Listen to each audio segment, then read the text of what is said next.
5 ரூபா பன்னு இருந்தா போதுங்க. இந்த வாயில வச்சதுமே கரையக்கூடிய இந்த ஸ்வீட்டை வந்து ரொம்ப சூப்பரா செஞ்சிடலாம்.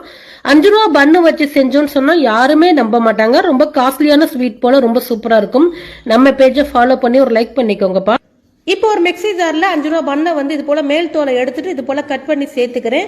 இது கூடவே ஒரு 3 முட்டை சேர்த்துக்கிறேன். 1/2 கப் அளவுக்கு காய்ச்சி ஆற வச்ச பால், 1/2 கப் அளவுக்கு சர்க்கரை, இதில் கொஞ்சமாக வெண்ணிலா எசன்ஸ் சேர்த்துக்கிறேன்.